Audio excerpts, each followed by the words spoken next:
tardes. ¿Cómo estás, Armando? Yo estoy bien, un poco afectado porque te he visto con una gripe más que mala. Sí. Ando una gripe ahí. Los cambios de temperatura. Te ha dado una gripe. Y tanto que tenemos que hablar, porque oye, hay una serie de cuestiones medio... Haití, que ya tú sabes cómo está, le quieren mandar comida y mandársela, tirársela de aviones y bajársela por helicóptero. Efectivamente. Efectivamente. Que no es fácil eso. Sí, es la logística. Señores, buenas tardes. Como todos los viernes, el doctor Armando Armenteros, quien preside el Comité Dominicano por la Solidaridad Internacional con Haití.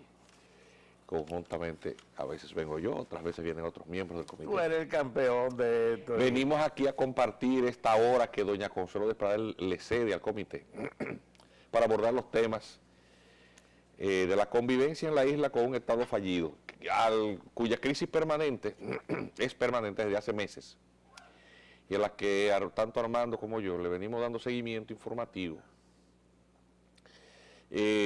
Y creemos que de una semana para otra va a haber algún cambio y no hay nada. Y no ha sido así. Pues es la esperanza nuestra, la del comité, que Haití pueda salir de esa crisis. Pero el análisis prospectivo, es decir, de probabilística de lo que va a terminar aconteciendo ahí, es pesimista. Toda esta semana el país ha estado inmerso en las luchas y rivalidades propias del periodo preelectoral dentro de los partidos políticos, y lo que el comité les reclama a los que compiten es que ya dentro de sus grupos o partidos, ellos tienen sus posiciones, sus correligionarios conocidas, pero los que no somos parte, que somos más de la vida política partidaria, lo que estamos es viendo, independientemente de que la indefinición no termina de aclarar el cuadro político de las candidaturas, principalmente las presidenciales, lo que no estamos viendo, salvo en una escasa minoría, es propuestas sobre cómo abordar estos problemas, incluyendo el tema de las relaciones bilaterales con Haití, la posición de República Dominicana frente a las relaciones plurilaterales para el abordaje de la crisis haitiana y de las múltiples cuestiones que a todos nos preocupan: seguridad ciudadana, política del empleo, qué va a pasar con el 80-20. ¿Habrá alguien que aspire a aplicar la ley, los artículos 135 y siguientes del Código de Trabajo? Nadie.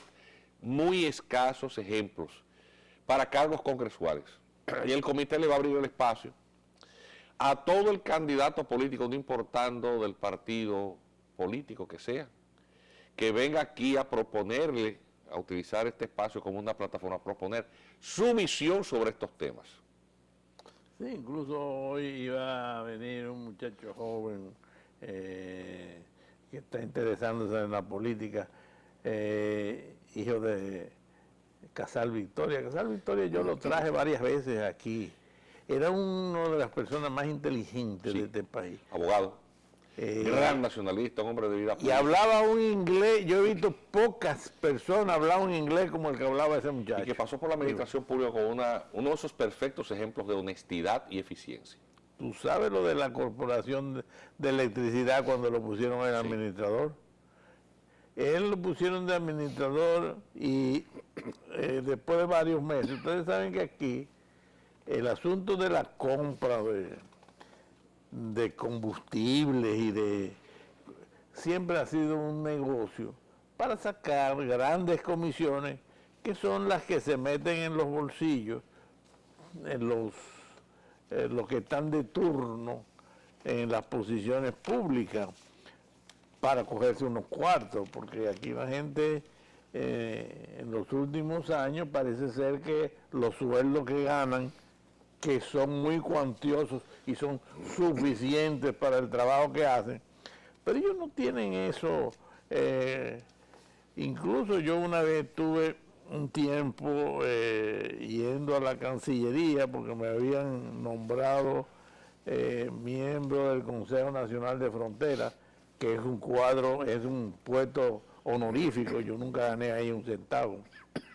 Y me llamó mucho la atención en la Cancillería, que me di cuenta que los empleados de ahí no les importaba tanto lo que ganaban de sueldo, sino lo que picoteaban en los alrededores, porque cada vez que alguien es nombrado en un puesto, busca la manera de picotear en los alrededores según la calidad del puesto. Pues el que es embajador, pues normalmente trae bebidas alcohólicas exoneradas, las vende a quienes no debe, etcétera. Y eso es lo que les interesa, no les interesa tanto el sueldo. Pues pasó algo así con el Consejo de Fronteras, que yo un día les voy a explicar a ustedes porque eso es increíble lo que sucedió ahí. Y el Consejo de Fronteras ha casi desaparecido.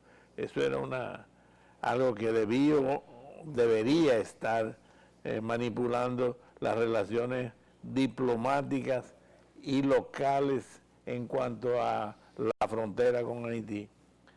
Pero no, porque aquí en los últimos años la mayor parte de los empleados públicos lo que están es haciéndose ellos, no haciendo lo que necesita el país. Bueno, y las posiciones son repartidas por esa política clientelar, por las entidades partidarias.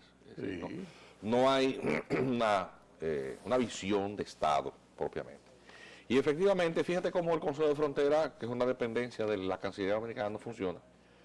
Pero el tema de la crisis en Haití, permanente, que se ha agravado de semana en semana, de mes en mes, obviamente afecta grandemente el mercado, las provincias fronterizas, porque el mercado, el intercambio de mercaderías, no solamente con los mercados binacionales, sino en general el intercambio, se vio afectado por esa crisis. De hecho, hubo unos pronunciamientos de dos senadores de provincias fronterizas, Dionis Sánchez y Adriano Sánchez Roa, que son de Pedernales y de Elías Piña, que obviamente ellos son los que están preocupados porque esa inestabilidad obviamente les afecta el movimiento económico de los pequeños comerciantes, de los agricultores.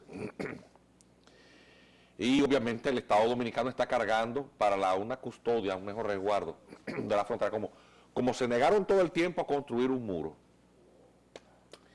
¿Cuánto nos está costando a nosotros el desplazamiento de 8,000 y pico de soldados? Rubén Paulino Sem, el ministro de Defensa, debía explicar a este país cuánto le está costando el habituallamiento, transporte, manutención, combustible. Mantener esa gente ahí no es... De 8,000 y pico de soldados. Eso está desquiciando el presupuesto del Ministerio de Defensa. Eso nos está costando a nosotros un ojo de la cara. De eso no se está hablando. Lógicamente no pueden hablar de eso, porque entonces sería reconocer que lo que les estuvo diciendo el comité y otros muchos sectores nacionalistas al presidente Medina, que tiene que construir un muro, y duramos 8 años. 8. Él mejor hizo un plan de regularización para desguazar la sentencia 168. Y ahí está. Y se va a ir de la presidencia. Y la verdad es que cuando pase balance de la historia de su gestión en esa materia, es un... Óyeme, no es un cero que sacó, él queda de ver. Si repite la materia, en la siguiente todavía es en rojo que entra. Bueno, yo te iba a decir, incluso con todas las consecuencias que tiene, que normalmente no se mencionan, pero a mí me consta, por ejemplo, que además de eso que tú acabas de decir, hay cosas que, por ejemplo, en Pedernales, señor, Pedernales era una de las zonas que más pescado producía para el país. Hoy en día prácticamente todo el pescado que se está consumiendo, los turistas y demás, lo traen de Cuba y de otros lugares. Así es. Antes era de Pedernales, pero ¿qué pasó? Bueno, pues esa falta de cuidado con la frontera hace que los haitianos de esa zona hayan estado pasando a Pedernales, han estado sistemáticamente robándose los equipos de pesca de los que son relativamente costosos, de todos esos pescadores que habían dominicanos, y ha disminuido muchísimo, ya los dominicanos no pueden pescar. Y además... Pero además la utilización de técnicas de pesca muy destructivas de parte de los pescadores haitianos también ha arrasado con la biodiversidad. Ahí tienen unos chinchorros. Que se lo lleva todo. Sí. Ellos no respetan la veda de la langosta, sí, no respetan la no pesca del pez loro. Y los pececitos pequeños que tendrían que soltarlo para que llegaran a tener un tamaño aprovechable, eso lo tiran ahí en las playas. El resultado de esas prácticas, no solamente en la pesca, sino en el cultivo, la tumba y quema de la capa boscosa para convertirla en combustible vegetal, en carbón, ha convertido a Haití en un erial. Entonces, bien, ¿cuál es el resultado de esto? Que no hay agricultura sostenible en Haití. No tienen ni agua ni territorio cultivable ya, porque la capa vegetal se ha erosionado. Entonces, aparece esta noticia en los medios. Vamos a ver si esto salió, bueno, esta página del listín. En el listín diario apareció en el día de hoy, en la página 10, ONU distribuirá ayuda por aire a Haití. Celebra. Esa información que aparece así pequeñita en un cuadrito en la página 10. Oigan la experiencia. ¿Por qué la ONU se está planteando eso? Por la situación de hambruna. Pero es que además tampoco, no solamente las carreteras, tú no puedes distribuir alimentos en camiones, porque las carreteras están bloqueadas y cada vez que un camión de esos se tiene que detener por esas barricadas que los protestantes están colocando, son vandalizados con riesgo de la vida, de la integridad y de la vida de los conductores de esos vehículos y sus ayudantes. Entonces los camioneros no quieren ir a Haití porque nadie les garantiza su vida. Porque además las tropas de la MINUSTAH se retiraron y la policía allí no da abasto. Una fuerza policial muy precaria. Además, es una especie de policía irregular. Entonces sí, entonces ¿qué es lo que plantea? Y eso fue parte de las iniciativas del gobierno norteamericano y por eso estuvo el señor del Comando Sur aquí. Pues lo que se piensa hacer es, por vía aérea, enviar por helicóptero una especie de servicio, ellos llaman servicio aéreo humanitario. Entonces ellos, desde la semana que viene, se anuncia, empezarán a lanzar. ¿Qué capacidad de carga tiene? Poco. No es de eso, poco. Porque obviamente también cuando la lanzan, las distintas mafias, las bandas, pasa lo mismo que en Somalia, hacen acopio de esos alimentos, entonces los venden y especulan con ellos. Y hay toda cantidad de armas ligeras en Haití. Hace 3 días, por ejemplo, el Miami Herald relató que fue detenido un soldado retirado de nacionalidad norteamericana, naturalizado, pero hijo de haitianos, que trató de ingresar y en su equipaje llevaba media docena de armas. Metralletas Uzi. Sí, la venden carísimo. Claro, porque hay un comercio ahí, sí. Además también las distintas bandas que dan apoyo al tráfico de estupefacientes. Porque Haití, como es un territorio que ya no tiene ninguna clase de vigilancia, no hay ejército, la policía no da abasto para nada, no hay combustible para que no funciona nada ahí. El narcotráfico, obviamente, la cantidad de trazas. Y no son más las incursiones de los narcotraficantes, porque le está dando mucho trabajo conseguir la gasolina, el combustible, para reabastecer las naves. Es decir, en esos aeropuertos clandestinos, da trabajo llevar el combustible porque no hay. Eso es lo que está pasando. La ONU, por lo tanto, para evitar, también alertada por el gobierno dominicano, una poblada por hambre, porque hay una situación de hambruna extrema. Entonces el gobierno, el presidente Moïse, a ver, el 18 próximo, que es lunes, se celebra el aniversario de la batalla de Bertier. Bertiere se escribe. Fue la batalla decisiva en la derrota y retirada de los ejércitos franceses De Haití. que vinieron, sí, comandado una expedición por Leclerc, el general Leclerc, casada con Paulina Bonaparte, diezmadas por las epidemias. Y el Leclerc lo mató aquí El paludismo. El paludismo. Dicen que si fue Malaria, fiebre paludismo. amarilla. En esa época había fiebre amarilla. Sí, fiebre amarilla. Bueno, en Francia dice que fue derrotado por el general, El general Mosquito. sí, el general Mosquito. Y estas tropas enfermas fueron fácilmente derrotadas por estas tropas de exesclavos que les superaban en número de 10 a 1. En una época en la que el armamento, aunque la pólvora ya estaba en uso, pero los mosquetes, el periodo de tiempo de recarga de un mosquete de la época, tardaba el tiempo suficiente como para que si una horda Venía, te numerosa arrancaba la venía, pues cabeza. obviamente quizás tú lograbas disparar una vez, pero antes de disparar el segundo ya tú tenías encima 20 o 30 esclavos con machetes, asadas, o sencillamente palos y piedras. Y terminaron esos soldados obviamente sobrepasados por esa marejada de ex esclavos que con toda furia dieron paso también, además por un tema de violencia que se practica en África. En África muchas de esas etnias practicaban el canibalismo. Y solamente hay que ver lo que circula en los Practican.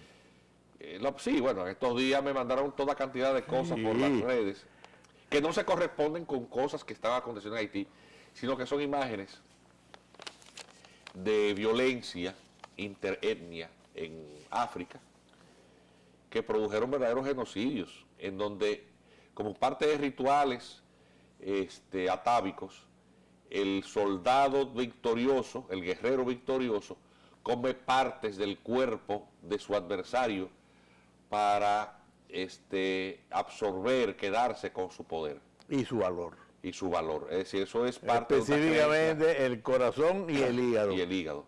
Sí, y por un tema de virilidad, las partes pudendas también. Les cortan los genitales. Eso es un comportamiento salvaje, atávico, que se da no solamente en África, sino en algunas partes de Oceanía.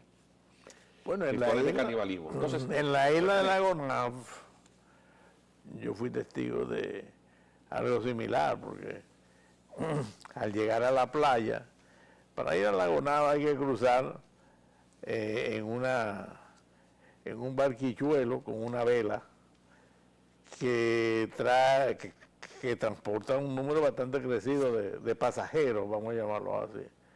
Y tardan entre 2 y 8 horas dependiendo del viento que haya ese día.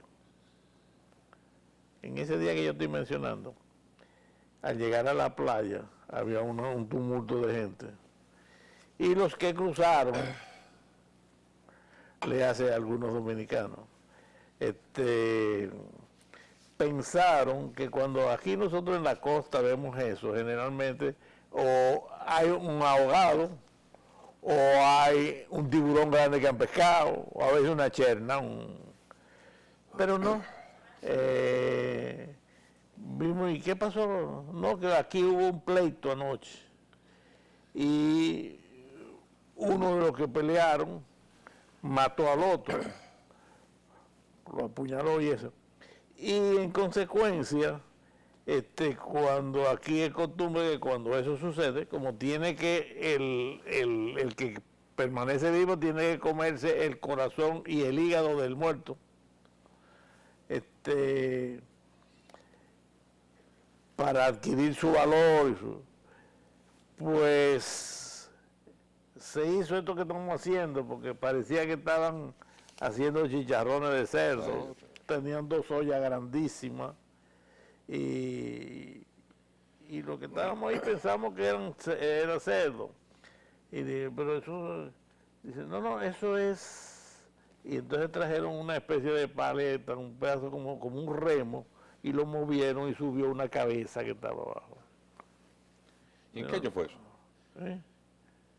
Eso era unos 20 años. Y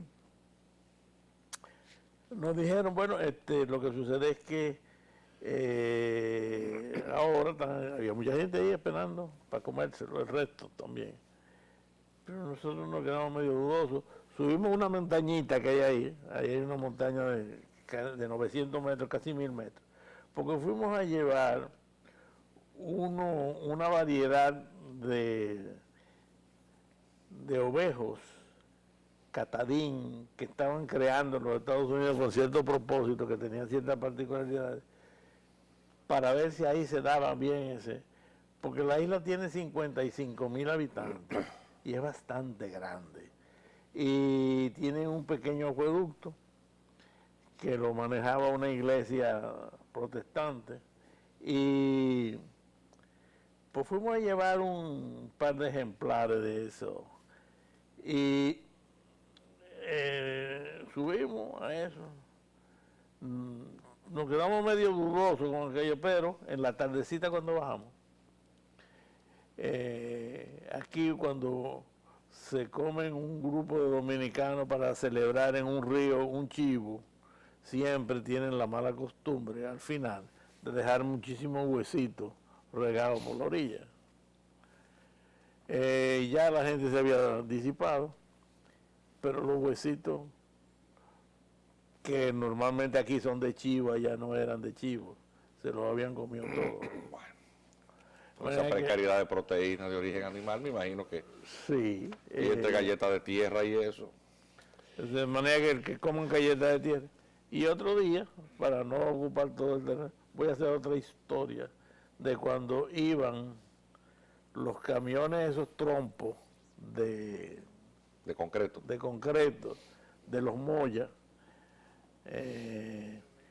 Uno de los hijos de Guy Moya en aquella época estudiaba con un hijo mío y estaba siempre en mi casa. Y me explicó lo que había acabado de suceder.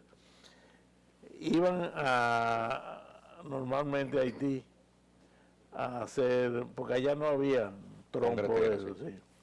Entonces normalmente iban 5 trompos con una máquina, con uno que es la bomba que bombea, que bombea el concreto. Sí. Y regresaban cuando tenían que hacer un vaciado de eso. Y en un viaje de eso, uno de los camiones sufrió una avería que no pudieron repararla en el momento, con un eje, esas cosas.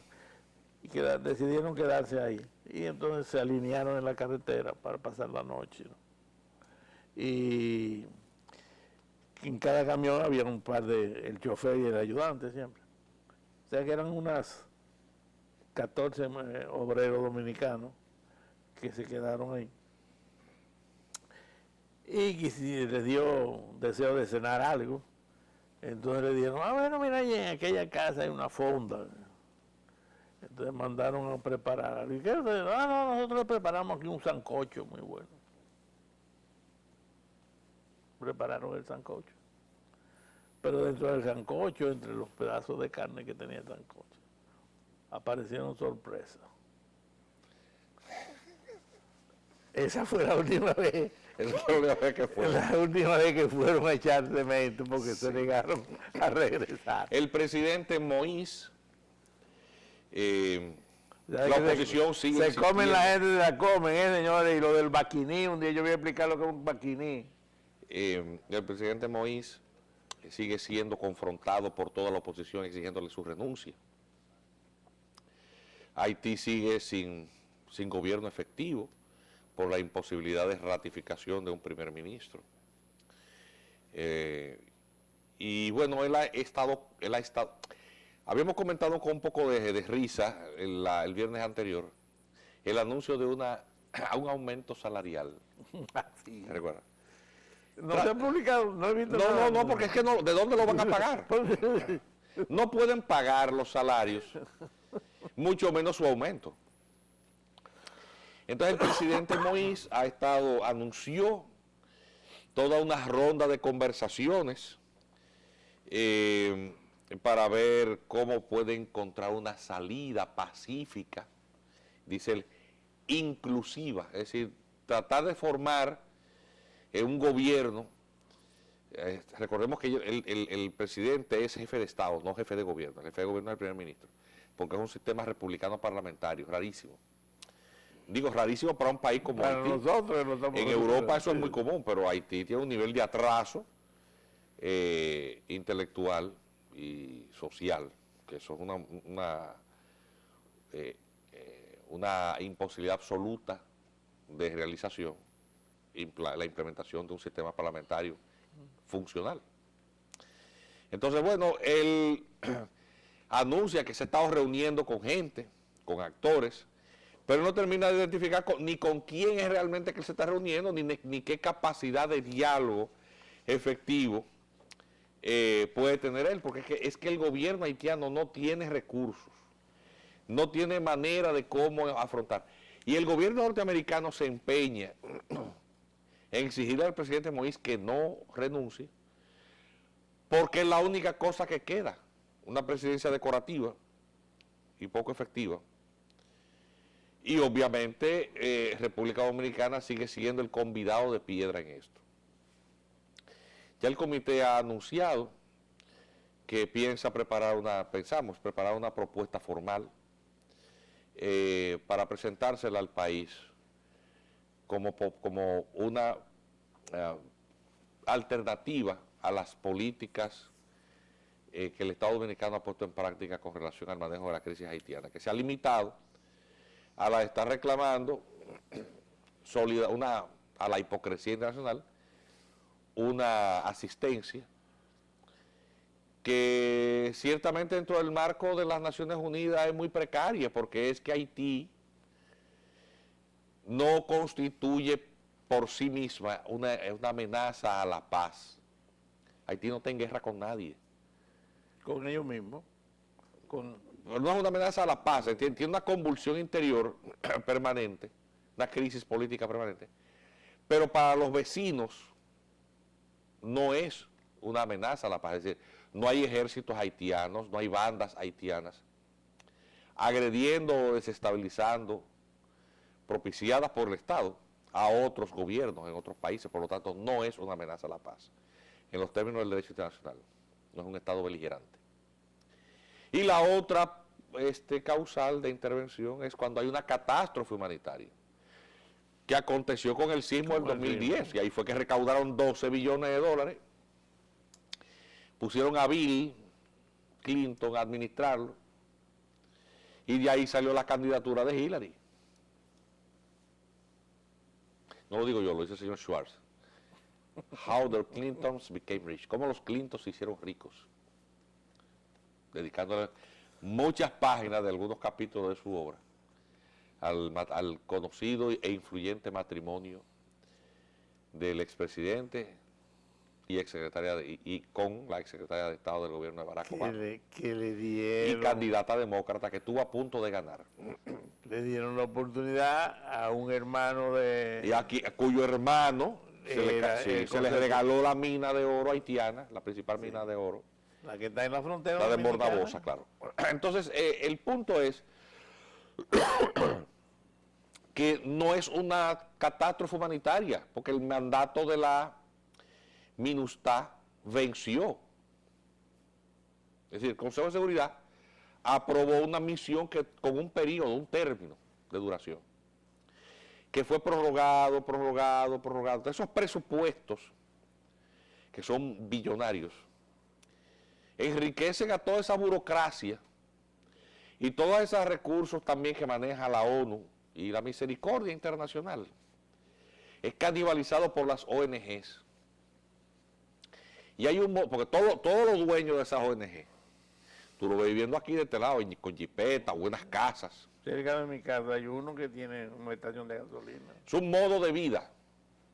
Todos esos farsantes que están de este lado, que vienen hablando de los derechos de las minorías. Eso es dólares. Tú ves que últimamente están que no hablan mucho porque los presupuestos se agotaron. ¿No te das cuenta que no ha vuelto a aparecer? Esos euros y esos dólares, los presupuestos se gastan. Y ya llegamos a noviembre y no hay... En cualquier momento empiezan otra vez porque ellos necesitan mantener en la...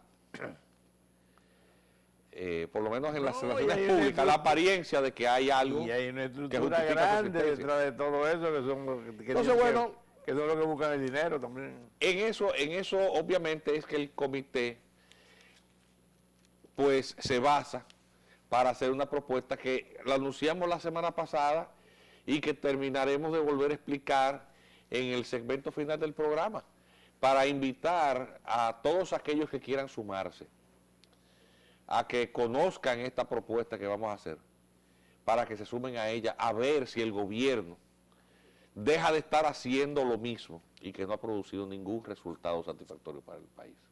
No se nos vayan y volvemos dentro de unos minutos. Adelante.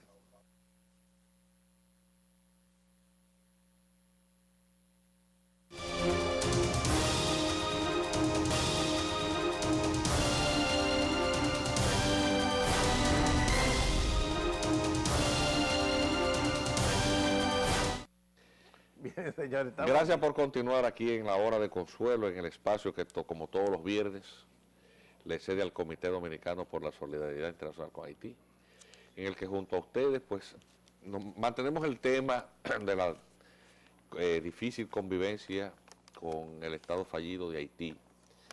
Entonces, en el segmento anterior le señalábamos a ustedes acerca de esta idea que el comité plantea, identificando una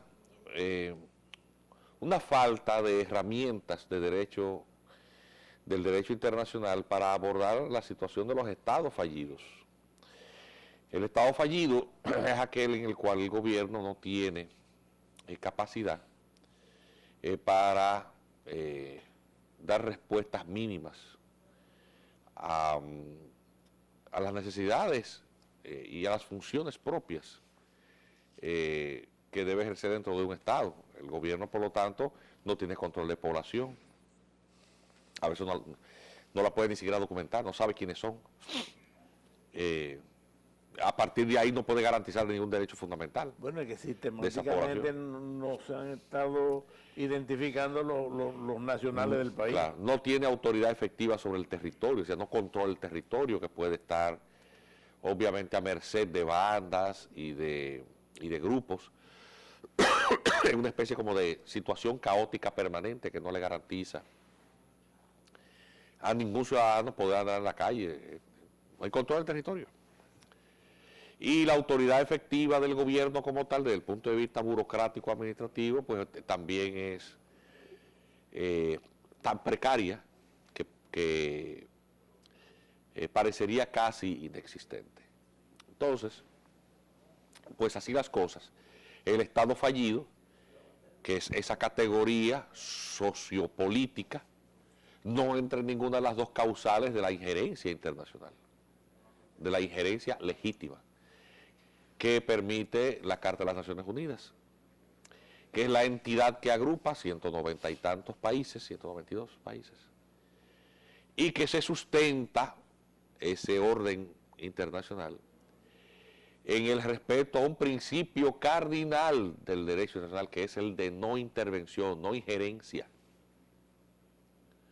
La pluralidad de estados que componen el orden internacional solo puede ser posible un ambiente de paz, o para garantizar la paz, sobre la base del reconocimiento a la autodeterminación de los pueblos y el respeto a sus soberanías y competencias particulares. Un Estado no puede ser intervenido por la comunidad internacional simplemente diciendo su gobierno es corrupto, su gobierno es malo, su gobierno se roba los dineros del pueblo. Eso no son... A ver, ya quisiera uno que ante la imposibilidad práctica de deponer, por ejemplo, gobiernos muy corruptos que hacen fraudes, haya soluciones más expeditas para que estos gobiernos den paso a otros más legítimos y que ciertamente cumplan con sus responsabilidades y no que hagan todo lo contrario. Sin embargo, el derecho internacional no puede hacer eso, porque eso socavaría el orden y la paz internacional. Entonces, tú empiezas por uno, vamos a suponer, quitas a Jovenel Moïse. No, usted no funciona, y lo quitan. Bien, ¿y dónde queda la soberanía del pueblo haitiano? Si las Naciones Unidas van y dicen, no, sáquese de ahí. Mire, usted no realmente no da para esto. Usted se robó un dinero de Petrocaribe. No puede, Naciones Unidas no puede hacer eso. La otra figura del derecho internacional que tiene que ver con la tutela de un organismo multilateral sobre poblaciones y territorios, es una figura jurídica que se dio cuando ciertos dominios de tipo imperial tuvieron, por distintas razones, algunas fueron de tipo bélico y otras de debilitamiento, tenían muchos territorios coloniales, con sus poblaciones siendo súbditas de estas metrópolis, de estos imperios, y sobre las cuales ya la autoridad efectiva de estos imperios ya se había diluido. Entonces, estos territorios que eran antiguos, eran antiguas colonias, estaban llamadas sus poblaciones a dotarse de autogobierno e integrarse al concierto de naciones organizadas y civilizadas. Obviamente esa labor de acompañamiento a esos territorios descolonizados y sus poblaciones, lo hizo Naciones Unidas y una cantidad de territorios, principalmente en África, pasó mucho, para dar lugar a eso. Esa figura jurídica es la de el fideicomiso internacional. Estos territorios en fideicomiso, principalmente territorios que fueron ocupados por Inglaterra y por Francia con la Segunda Guerra Mundial. O antes. Y también antes. Ahí está el caso de Gibraltar, por ejemplo. Sí, pero el caso de Gibraltar es una decisión distinta, es distinto. No podía Inglaterra mantener un dominio efectivo sobre estos territorios a miles de kilómetros. No podía hacerse cargo de ellos. Y si se dejaban a su las Malvinas albur, ¿qué podía acontecer? Bueno, guerras civiles, luchas interétnicas que producían genocidios. Alguien tenía que tutelar eso. Entonces esas convenciones, distintos instrumentos de derecho internacional público, colocaron muchos de estos territorios bajo fideicomiso, hasta que se pudieron organizar las instituciones de esos países, y luego estas nuevos estados entraron al concierto y forman parte de Naciones Unidas. Entonces, tampoco se aplica, porque eso era para los territorios en descolonización, eso no se puede aplicar en reversa a estados que ya han sido reconocidos, que forman parte del sistema de Naciones Unidas, pero que realmente solamente lo son de etiqueta, porque es que eso no funciona. Es el caso de los estados fallidos. Lo he explicado lo más simple y elemental. Para que se entienda. Para que todo el mundo entienda que República Dominicana tiene ese drama ahí al lado. No se puede meter ahí. No se puede hacer cargo de eso. Y no puede quedarse como un espectador al borde de ese precipicio, de ese derricadero, como un testigo mudo, porque esa gente no se va a lanzar al mar. Esa población va a migrar. ¿Puede el territorio de un estado desaparecer tragado por una invasión pacífica? Sí. ¿Quieren saber un ejemplo? Averigüen qué pasó en Marruecos y España. Desde la época de los templarios, en la Edad Media, gran parte del territorio de lo que hoy es Marruecos era territorio español. Estamos hablando de hace 1000 años. Esta isla tiene 500 apenas, esta media isla colonizada. territorio español. ¿Sabes lo que hizo el rey de Marruecos? Asusó a su población. ¿Y sabe cuáles son los apátridas que hay realmente? El concepto de apatría. Los españoles se ponen a hablar de apatría. Sí. Estas tribus africanas, de lo que hoy es Marruecos, que seguían leales, hablaban español, estaban registrados ante las autoridades con documentación como súbditos españoles, el pueblo saharaui. Busque eso. Saharaui. Cuando el rey de Marruecos impulsó esta poblada, a los soldados y a las autoridades españoles solamente le quedaba una de dos: o producir un genocidio o soltar eso en banda. Ahí está. Y todo ese territorio España lo perdió. El que tenga oídos para escuchar, que oiga. Y ojo para ver, que lo busque en Google. ¿Puede República Dominicana ser tragada en ese deterioro? Sí puede. Armando, dejemos ya de despreocupar a la gente en este fin de semana y vamos a darle las gracias a todos por su sintonía. El lunes doña Consuelo Despadre estará como siempre en su hora de consuelo y nosotros el viernes próximo pues esperamos poder aquí de nuevo seguiremos explicando los aconteceres históricos. Buen fin de semana. Atentón.